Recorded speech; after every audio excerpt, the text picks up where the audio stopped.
Welcome back to the Deep Dive. This is where we really try to cut through the noise on complex topics, get you those insights that actually matter, make you feel, not just informed, but genuinely interested. Exactly. Today, we're tackling something huge. It's constantly in the headlines, right? Right. Quantum computing. And specifically, the algorithms that are, already starting to change things. Big time. They really are. It's a realm of just breathtaking promise on one hand, but also some pretty significant immediate challenges on the other. For sure. So think of this deep dive as us opening up the Quantum Toolbox. We're going to get inside, look at the most important quantum algorithms, understand not just what they do, but crucially, the how and the why they matter. Because this stuff impacts everything. Digital security, obviously, but also blockchain, finance, medicine, you name it. It's incredibly broad. Now, I know sometimes when you hear quantum, you picture like physicists scribbling equations on endless whiteboards. Yeah. Maybe PhDs you can't understand. Right, it can feel intimidating. But that's not what we're doing here. We want clear analogies, real-world examples, things you can actually grasp. Hopefully some insights that make you go, I didn't think of it that way. That's the goal, clarity. By the end, you should have a solid handle on these game-changing tools. Understand the why behind the hype and, maybe a little bit of the wow, too. Okay, let's unpack this. Yeah, it's true. The whole field can seem a bit like science fiction sometimes. But the reality is, quantum computing isn't just theoretical anymore. It's becoming very real, very fast. Right now, yeah? And our aim today is really to cut through that sort of mystique, give you a practical, maybe even actionable understanding of these algorithms. Good. And the timing, especially now in 2025, it couldn't be more critical, really. We're seeing these technologies leap out of the labs, moving from pure research concepts into things that have tangible, measurable impacts on our digital systems, on the economy. So the core challenge then is understanding how they're different. Exactly. That's the heart of it. How do quantum computers process information in ways that are just fundamentally different from any classical machine we've ever built? And crucially, what does that mean? Right. What are the consequences? For security, for efficiency, for, future innovation. Yeah. If we connect them to the bigger picture, this isn't just some abstract physics puzzle. It's about the actual fabric of our digital lives, how we keep data safe, how we discover new things. Okay, perfect setup. So before we dive into the specific algorithms, let's quickly lay the groundwork, the quantum fundamentals. Yeah. Because you said they're the engine under the hood. Absolutely essential, yeah. So the starting point, classical bits versus quantum qubits. Everyone knows classical bits, right? That's everything digital we use now. Phones, laptops, the internet. They're like light switches. Simple. Either off, that's a 0, or on, that's a 1. Binary, clear cut. That's been the foundation for what, decades now? Decades, yeah. Solid, reliable, but limited in certain ways. And this is where quantum just takes a completely different path. Thanks. So if a classical bit is that simple on-off switch, a qubit is like a dimmer switch, almost, but even more flexible. It can be off 0, it can be on 1, or it can be in a combination of both states at the very same time. Both at once. That's the weird part. That's the weird part. It's called superposition. The classic analogy, you've probably heard it, is the spinning coin. Right. Heads and tails at the same time while it's spinning. Exactly. While it's in the air, it's not definitively heads, it's not definitively tails. It's a probabilistic mix of both. Only when it lands, when you measure it, does it settle into one state. Okay. Qubits are like that. They hold this rich blend of 0 and 1 possibilities simultaneously. And this isn't just some, philosophical idea. It's a real physical property. And that lets them do more. Massively more in certain contexts. It allows a quantum computer to explore and process many possibilities concurrently. Instead of checking things one by one, it can look at a vast array of scenarios all at once. That parallelism is, the first key to their potential power. Okay, so one qubit is already doing a lot more than one classical bit, conceptually. But then, here's where it gets really interesting, right? It's not just about individual qubits, it's how they connect. Precise. This is where entanglement comes in. And honestly, this one still kind of blows my mind. It feels straight out of sci-fi. It does feel like that. Even Einstein called it spooky action at a distance, and, for good reason. Spooky, yeah. Entanglement is this incredibly deep, intrinsic connection between two or more qubits. Their fates become linked, intertwined, no matter how far apart they are physically. No matter the distance. Seriously. Seriously. The standard analogy is the magic gloves. Imagine you have a pair. One glove is here on Earth. Its entangled partner is sent to Mars. Okay.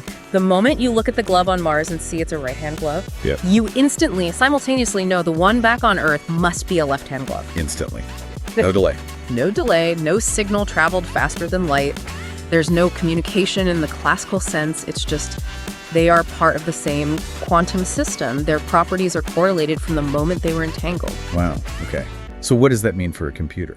It means quantum computers don't just process separate streams of possibilities like multiple classical cores working in parallel. They operate on this interconnected cloud of possibilities. A cloud. Yeah, where every possibility, every qubit state is potentially linked to others through entanglement. This allows the computer to explore the relationships between solutions in this incredibly holistic, powerful way. It can find correlations and patterns that a classical computer, checking paths one by one, might completely miss. Yeah, that sounds incredibly powerful, almost like magic. Yeah. So we've got superposition, both states at once, entanglement, linked fates across distances. Yeah. What's the third piece? You mentioned quantum interference. Right, interference. This is the clever part. It's how the quantum computer actually finds the right answer within that huge cloud of possibilities generated by superposition and entanglement. Okay, how does that work? Think about ripples on a pond. If you drop 2 pebbles in, the waves spread out. Where crests meet crests, you get a bigger wave that's constructive interference. Right. Where a crest meets a trough, they cancel out. That's destructive interference. The water gets flatter. Makes sense. Quantum computations work similarly, but with probabilities.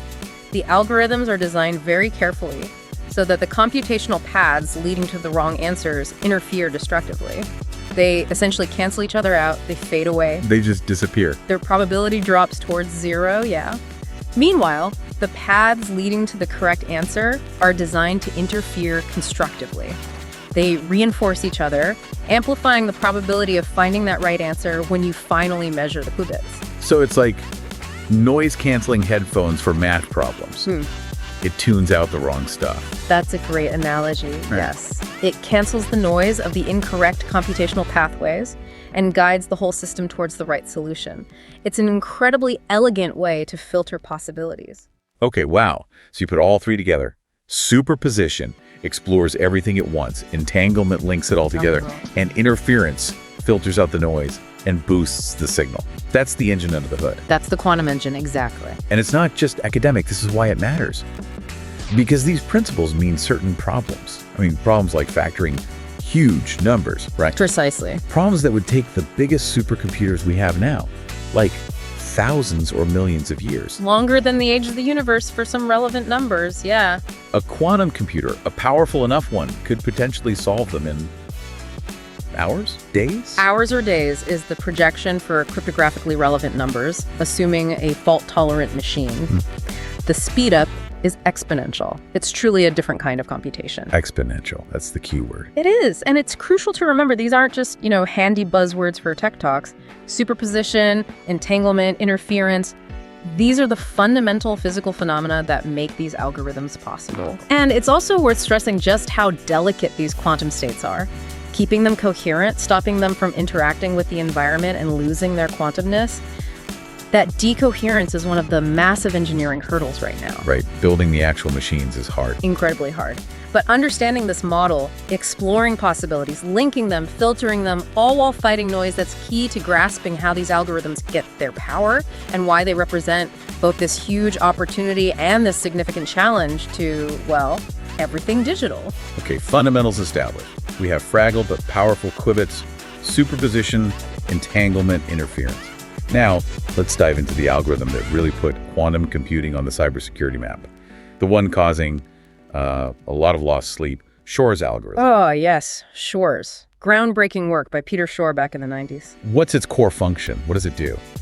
At its heart, Shor's algorithm does one thing incredibly well and incredibly dangerously. It factors large numbers into their prime components, and it does this exponentially faster than any known classical algorithm. Exponentially faster. And why is factoring large numbers such a big deal? Because the security of almost all the public key encryption we rely on today depends entirely on the fact that factoring large numbers is hard for classical computers. Okay, break that down. What uses this encryption? Oh, pretty much everything secure online. We're talking RSA, DSA, ECC algorithms.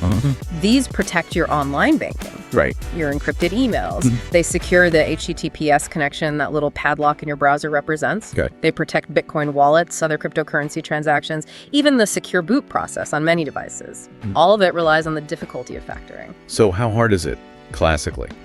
Like, for a number used in typical encryption today? For a standard 2048-bit RSA key, which is common, forget about it classically. We're talking computations that would take the most powerful supercomputers, potentially billions of years, maybe longer than the age of the universe. It's just practically impossible. Okay, impossible, classically. But with Shor's? With Shor's algorithm, running on a sufficiently large, error-corrected quantum computer, the estimates vary, but we're talking potentially hours, or maybe days. From age of the universe to hours or days? Yes, exactly. The speed up is absolutely staggering. It completely breaks the underlying security assumption. If you can factor that large number, what happens then? You can derive the private key from the public key. The whole cryptographic lock just breaks open. So someone could read your secure emails? Yes. Or forge your digital signature. Imagine someone being able to sign transactions as if they were your bank. Oh, wow. Or impersonate a secure website. It undermines not just privacy, but authentication, integrity, the whole trust infrastructure of the internet. That sounds bad.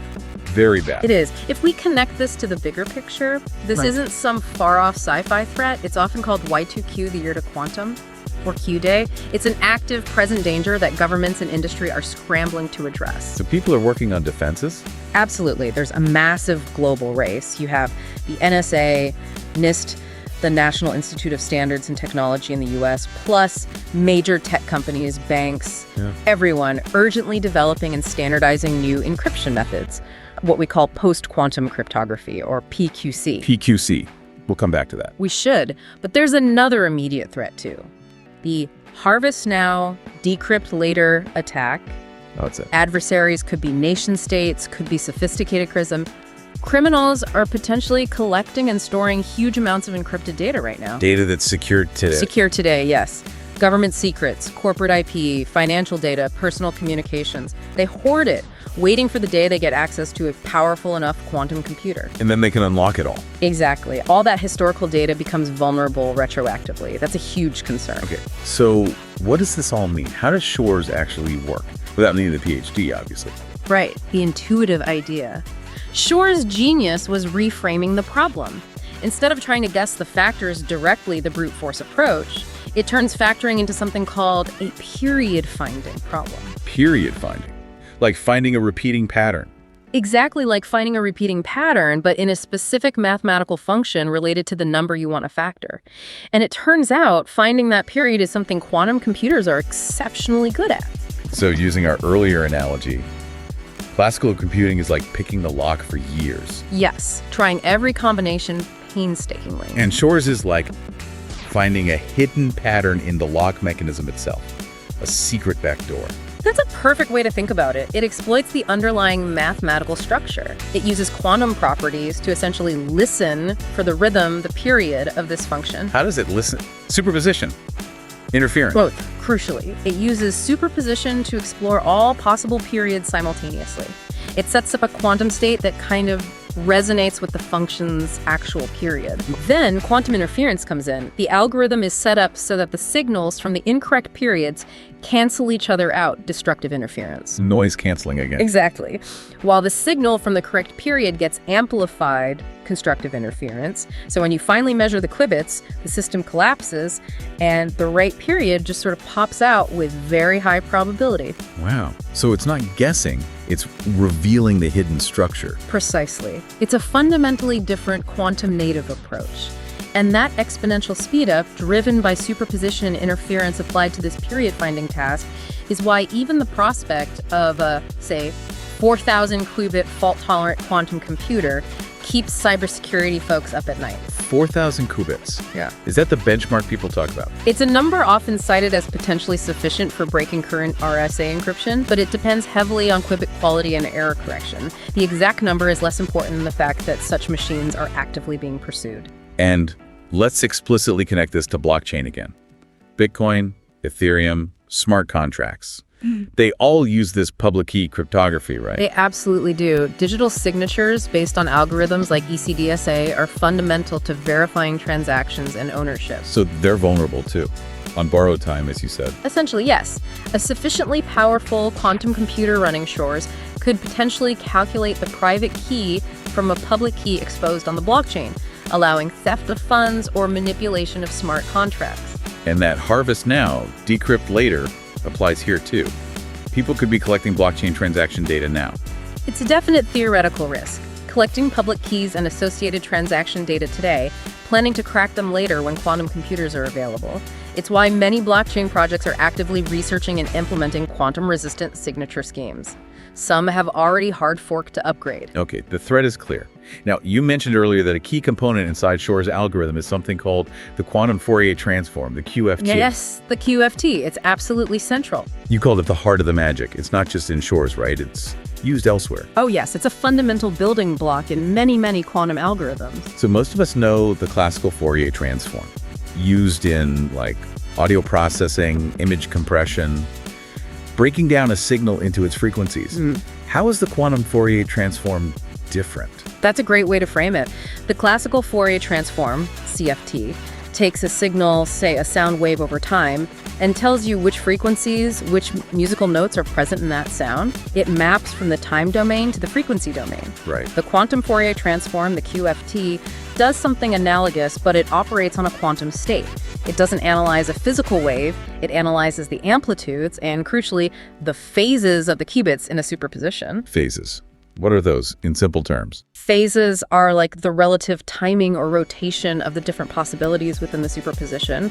They're complex numbers that encode crucial information. The QFT essentially transforms the quantum state from one basis, like the computational U1 basis, to another basis based on these phases. It reveals the underlying periodic structure encoded in those phases. So its main job is finding hidden periodicities, like Shor's needs. Exactly. That's its primary function in algorithms like Shor's. It takes that complex superposition prepared by the algorithm and transforms it in such a way that the hidden period becomes detectable upon measurement. It essentially converts the period information encoded in the phases into measurable probability amplitudes. What's fascinating here is how it does it so fast, right? That's the quantum advantage. Precisely. A classical computer calculating a Fourier transform on n data points takes roughly n log n operations. The QFT, implemented with quantum gates. Quantum gates. Like logic gates, but for qubits. Exactly. Basic operations like the Hadamard gate, which creates superposition, and controlled phase gates, which adjust phases based on other qubits. Using a clever sequence of these, the QFT can perform its transformation using only about log n2 gates. Log n squared versus n log n. That's an exponential speedup. That's the exponential speedup. It manipulates all the phase relationships simultaneously across the entire quantum register thanks to superposition and entanglement. So going back to our spinning coins analogy, superposition is the spinning. What's QFT?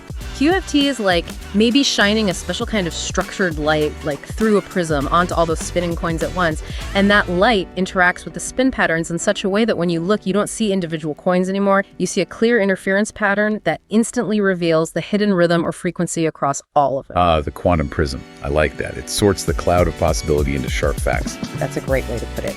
It translates the phase information, which is hard to measure directly, into amplitude information, which is measurable. And that's how Shor's finds the period, finds that lot combination. Without the QFT's efficiency, Shor's algorithm wouldn't offer that exponential advantage. Makes sense. And you said it's used elsewhere. Beyond Shor's. Oh, absolutely. Yeah. It's fundamental to quantum phase estimation, QPE, which we might touch on later. That's another cornerstone algorithm used for finding eigenvalues, which is crucial for chemistry simulations and solving linear systems. Okay. QFT itself is also explored for quantum algorithms in signal processing, finding patterns in quantum data, potentially aspects of machine learning, spectral analysis in physics and chemistry. Really anywhere you need to understand the frequency or periodic components of a quantum state.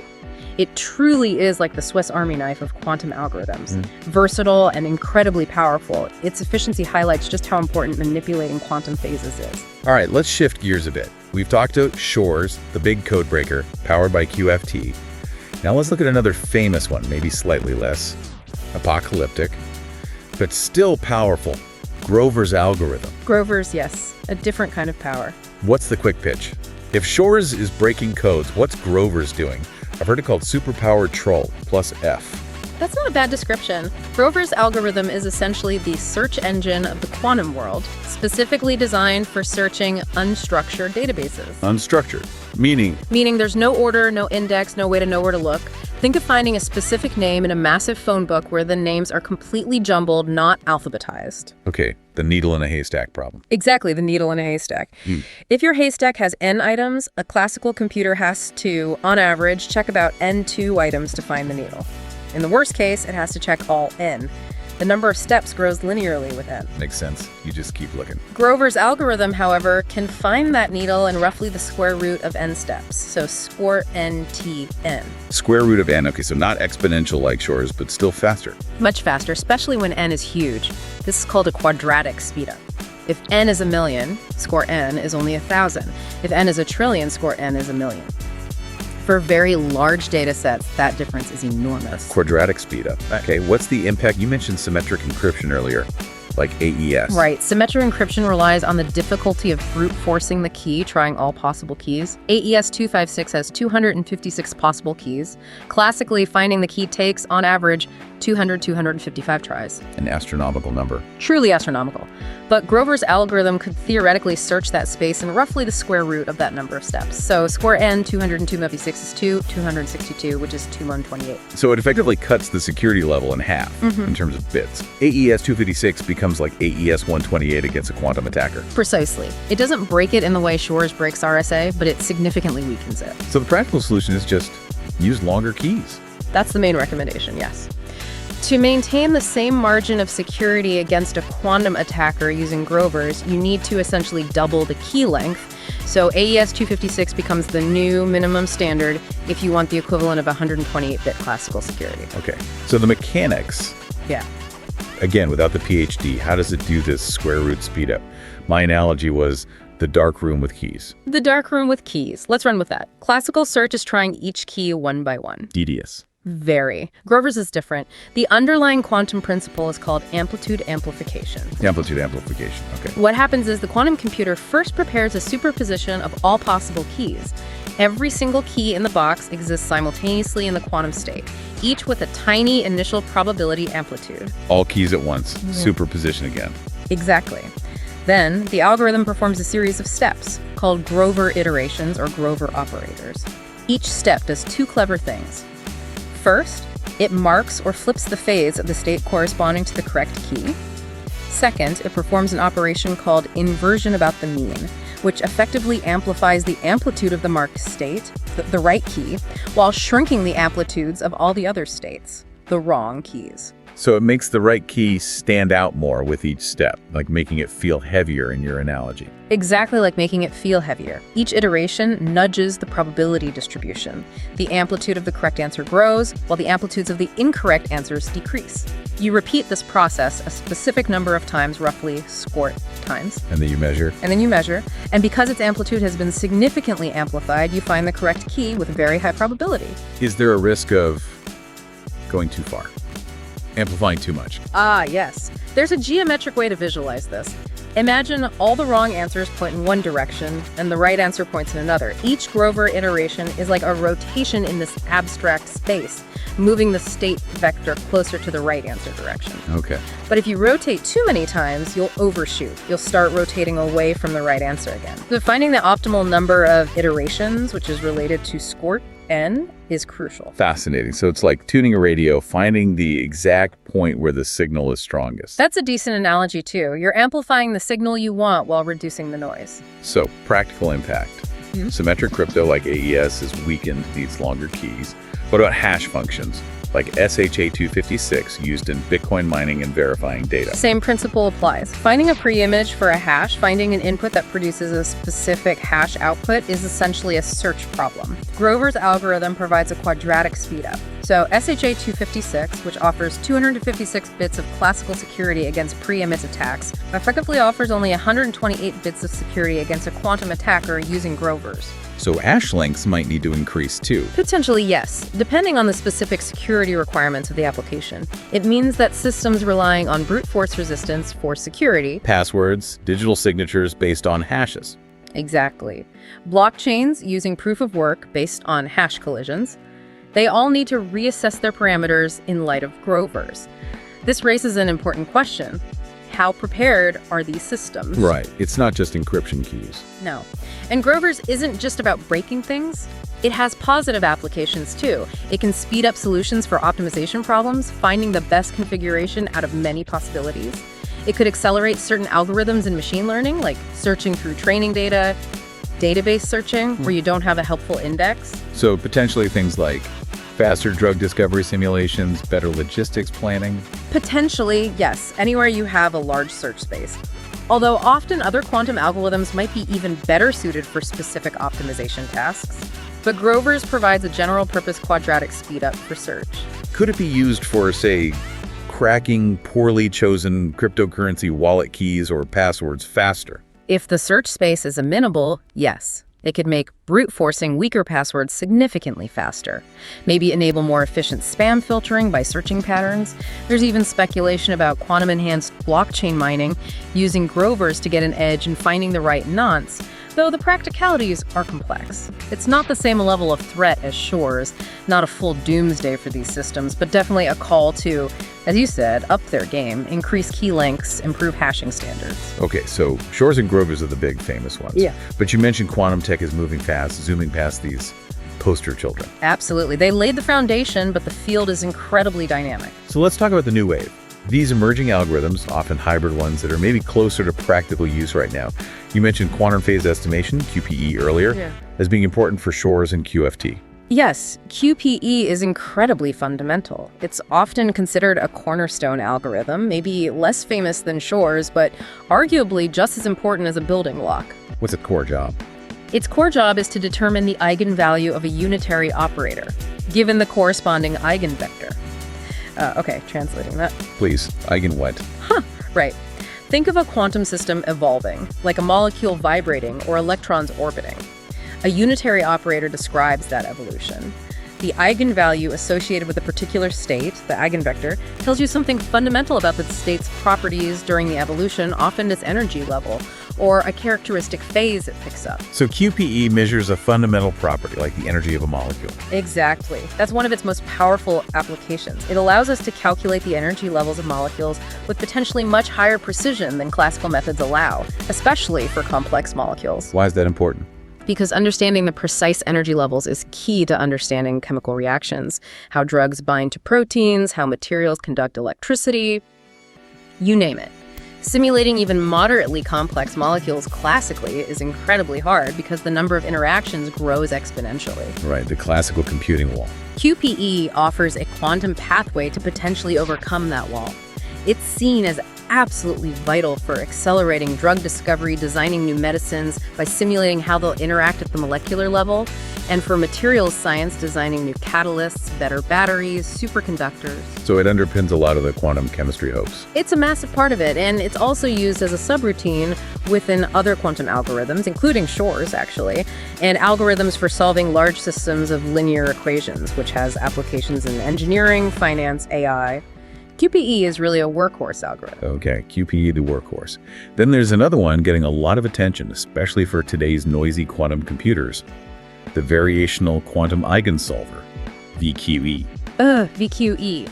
Yes, this one is really interesting. What's fascinating here is VQE is specifically designed to work well on the kind of quantum computers we have now. The NI-few era, noisy intermediate scale quantum. Noisy meaning they make errors. Exactly. They don't have full error correction yet. Their qubits decohere relatively quickly.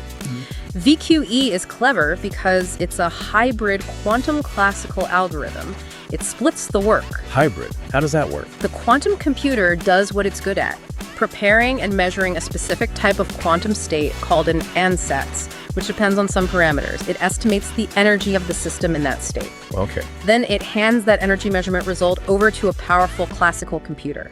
The classical computer acts like an optimizer. It takes the energy value and adjusts the parameters of the quantum state to try and find a lower energy. Ah, so the classical computer steers the quantum one. Precisely. It uses classical optimization algorithms to guide the quantum computation toward the lowest possible energy state, the ground state, which is often what chemists or material scientists are looking for. It's like the classical computer is the smart driver, and the quantum computer is the powerful but slightly unpredictable engine. That's a brilliant analogy, yes. It leverages the quantum ability to explore complex states, but uses classical smarts to navigate the noise and find the answer efficiently. And this is working now? VQE is one of the most promising algorithms for near-term quantum advantage. It's being actively used in research by chemical companies, pharmaceutical labs, material scientists to calculate molecular energies more accurately than ever before on existing hardware. It's also being applied to optimization problems in finance, like portfolio optimization and logistics. It's a real game changer for making today's quantum hardware useful. Very cool. Okay, one more in this emerging category. The quantum approximate optimization algorithm, QAOA.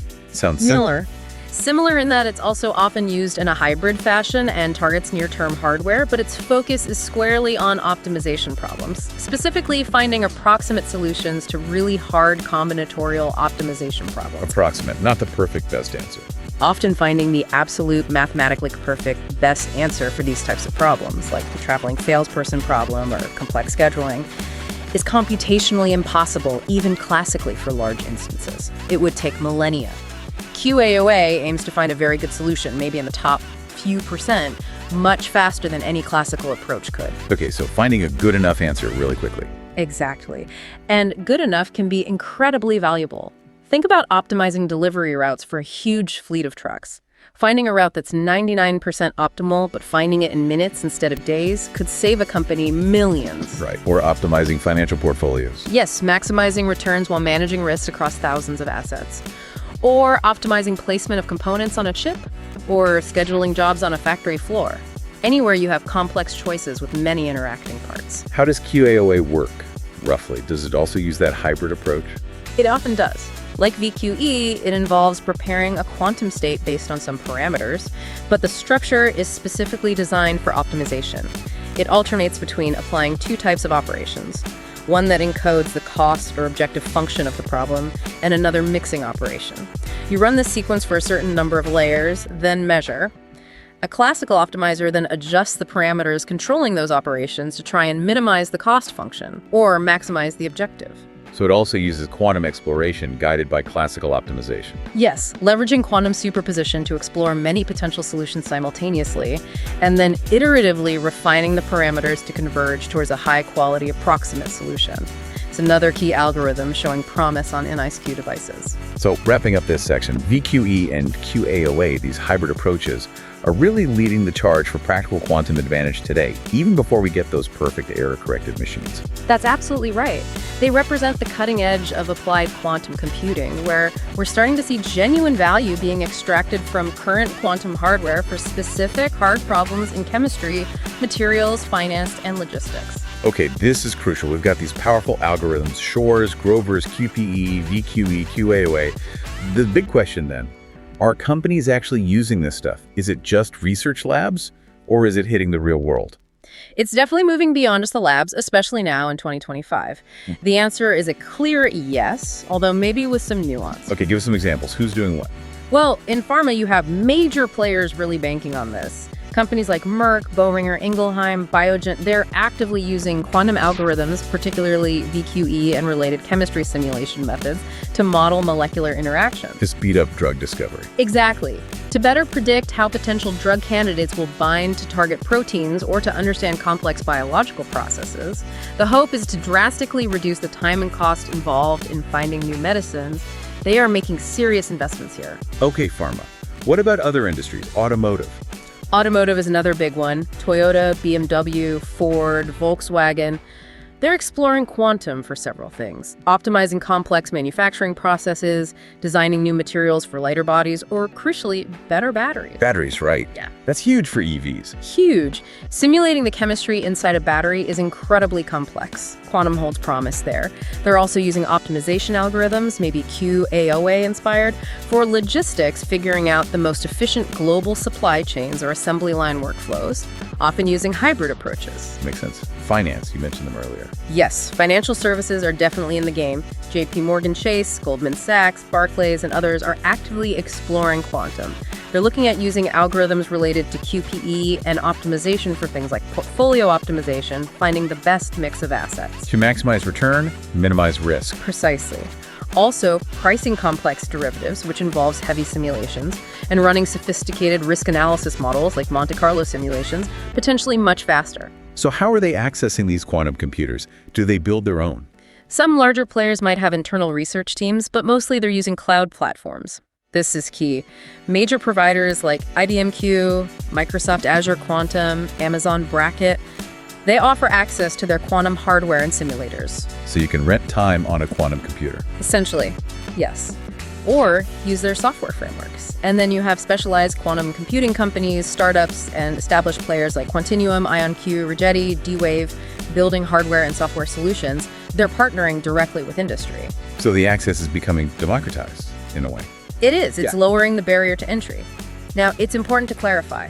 Are they running Shor's algorithm to break encryption today? No, the hardware isn't there yet. Are they getting massive speedups on all problems? Not yet. But they're using the principles, quantum-inspired, hybrid. Exactly. They're using quantum-inspired algorithms on classical hardware, using quantum simulators, and running experiments on actual NASQ devices with hybrid algorithms like VQE and QAOA.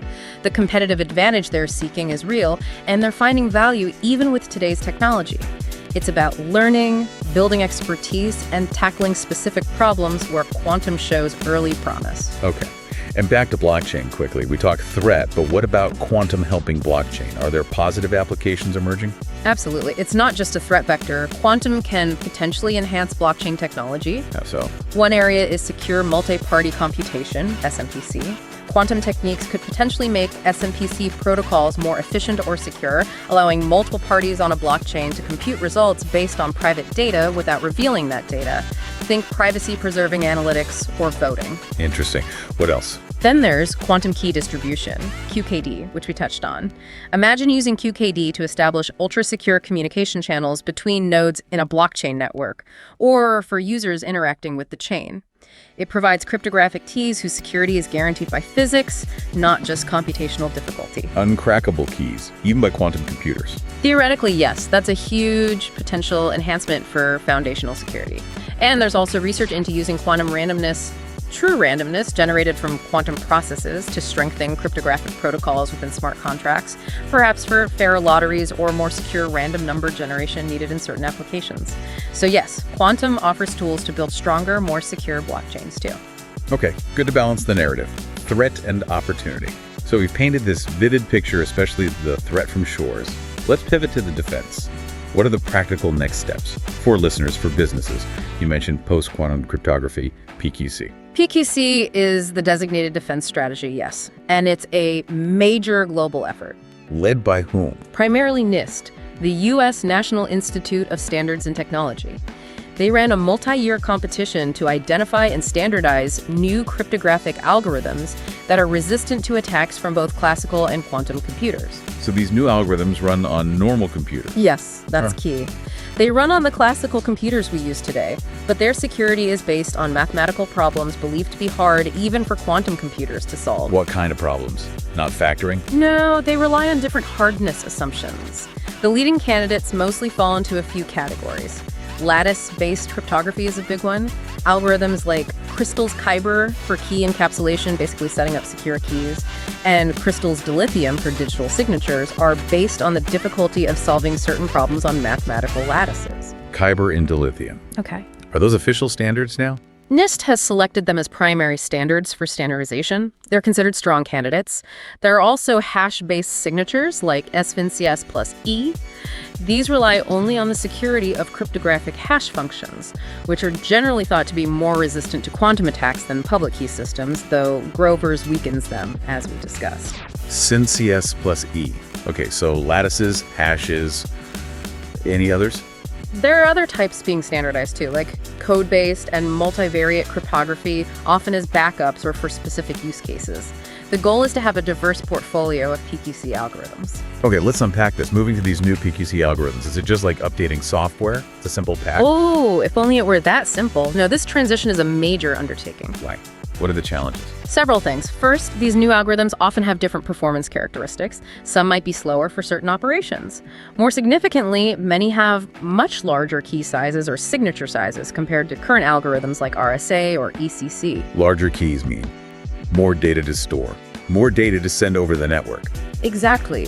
That can impact performance, bandwidth usage, and storage requirements, especially in constrained environments like smart cards or embedded devices.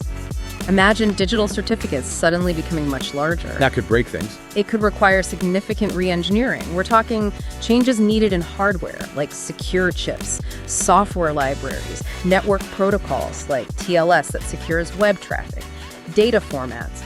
It touches everything.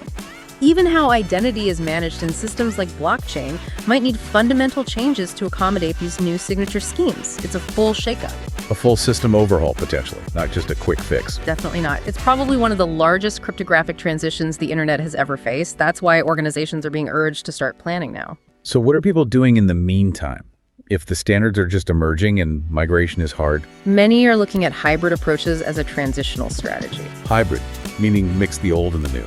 Exactly. Implement both a classical algorithm, like ECC, and a post-quantum algorithm, like Kyber, side by side. You combine their outputs, or keys. The idea is, even if one gets broken, say, ECC falls to a quantum computer, your communication is still protected by the PQC layer. A belt and suspenders approach. Precisely. It provides resilience during the transition period while confidence in the new PQC algorithms builds. But the end goal is full migration. And this whole situation highlights the need for crypto agility. Crypto agility being flexible with your crypto. Yes. Designing systems from the ground up so that cryptographic algorithms can be swapped out or updated relatively easily without needing a massive rewrite every time a new standard emerges or a vulnerability is found. It's about building adaptability into the core architecture. This is becoming a critical requirement now. So for listeners, the takeaway is, this migration is complex, it's urgent, start planning and build for flexibility. That sums it up perfectly. Procrastination is not a winning strategy here. Right. So while there's clearly peril and a lot of work ahead with PQC, let's end on the promise. Quantum isn't just breaking things, it's building new tools too, right? For privacy, security, innovation. Absolutely. We shouldn't lose sight of the positive potential. We already mentioned quantum key distribution, QKD. The uncrackable keys based on physics. Exactly. This technology is maturing rapidly. It's already been tested over satellites through dedicated fiber optic networks. Governments and financial institutions are piloting it for ultra-secure communications. So this could provide security even against quantum attackers trying to break encryption. That's the promise. Because QKD doesn't rely on computational hardness, it relies on the fundamental laws of quantum mechanics. Eavesdropping inherently disturbs the quantum state, revealing the attacker. What's fascinating here is, this offers a fundamentally different approach to securing data in transit, potentially impervious to future algorithmic breakthroughs, quantum or otherwise. It's physics-backed security. Physics-backed security. That sounds reassuring. What other upsides? Well, beyond QKD, those hybrid quantum classical machines running algorithms like VQE and QAOA are, as we discussed, already starting to solve real-world problems. The optimization, the simulation. Right. They're providing tangible benefits today in optimizing supply chains, accelerating R&D for new drugs, materials, improving financial models. It's not just future hype. Quantum computing is starting to deliver value now, boosting innovation and efficiency in specific areas, giving early adopters an edge. So it's both a disruptor and an enabler. Completely. And this raises an important question. Quantum computing really holds up a mirror to our current approaches. It forces us to rethink computation, security, problem solving, even business strategy at a fundamental level. A catalyst for change, even beyond the tech itself. Definitely. The provocative thought here, perhaps, is simple. The quantum transition is coming. adapt or risk getting left behind. It's really becoming that straightforward for many industries. Understanding and preparing isn't just prudent, it's becoming essential for future relevance. Adapt or get left behind. A powerful call to action. Okay, before we wrap up, for everyone listening, if you take just one action this week based on everything we've discussed, what should it be? Let's offer a concise checklist. Okay, a practical quantum readiness checklist. 4 or 5 key things. 1, inventory your current cryptography. Seriously, map out where you rely on public key crypto, RSA, ECC today. Understand your specific vulnerabilities to Shor's algorithm. You can't protect what you don't know you have. Know your exposure. Got it. Yeah. Number 2. 2, begin piloting post-quantum cryptography. Start small, in test environments. Experiment with the NIST-selected algorithms, Crystal's Kyber for key exchange, Crystal's dilithium for signatures, maybe SpinCess plus 2. Get hands-on experience. Understand the performance implications. Start testing PQC. Okay, 3rd. 3, for sensitive communications, consider migrating to quantum-resistant messaging platforms or exploring hybrid solutions sooner rather than later, especially if dealing with long-term secrets. Protect critical comms. Makes sense. 4th. 4, this is crucial for businesses. Update your procurement contracts and vendor requirements. Start demanding that your technology suppliers have a roadmap for supporting PQC standards. Ensure your whole ecosystem is moving forward. Don't inherit someone else's vulnerability. Push your vendors. Good one. And finally, 5, stay plugged in. Follow NIST announcements. Watch for regulatory deadlines. Governments are starting to mandate PQC migration for certain sectors. This field is moving fast. Inaction simply isn't an option anymore. The time to start preparing was yesterday, but the next best time is right now. inventory. Pilot PQC, secure comms, update contracts, stay informed. An essential checklist. It really drives home the point. Fortune, it seems, will favor the quantum prepared. So, the final thought for you to ponder. What steps will you take to future-proof your digital world in this emerging quantum era? Keep exploring, keep learning. This is a deep dive that's only just beginning.